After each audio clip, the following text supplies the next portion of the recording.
हरे कृष्णा कृष्ण कृष्ण हरे हरे हरे राम राम राम हरे हरे. आपण फक्त त्यांच्या नामाचं कीर्तन मुखाने नाम म्हणायचं, आपण हृदयाने बी म्हणू शकत नाही. आपली ती पात्रता नाही, आपली पात्रता खरंच नाही. हो काय उगा काहीतरी बोलायचं आणि काहीतरी करत बसायचं नाही. आपली पात्रता हृदयातनं पात्रता यायला आपला टाइम आहे अगं, आणि तो त्याची कृपा झाली की येणार आहे. आता फक्त तोंडाने आरडाओरडा करायचा, जसा जमन तसा, जसा जमन तसा.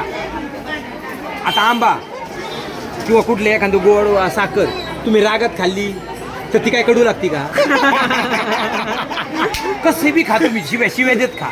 तसं नाम बी गोड आहे, नाम बी परमपवित्र आहे. ते तुम्ही कसंही घेतलं तर तुम्हाला पावन केल्याशिवाय राहणार नाही. त्याचा एकच गुणधर्म आहे, जीवाला पावन करणं, जीवाला शुद्ध भगवंतांच्या चरणापर्यंत नेण्यात त्या मार्गदर्शन किंवा ते ओढून नेतं आपलं. तेवढंच त्याचं काम आहे. त्याचा गुणधर्म दुसरा नाहीच. नामाचा दुसरा गुणधर्म कोणता आहे?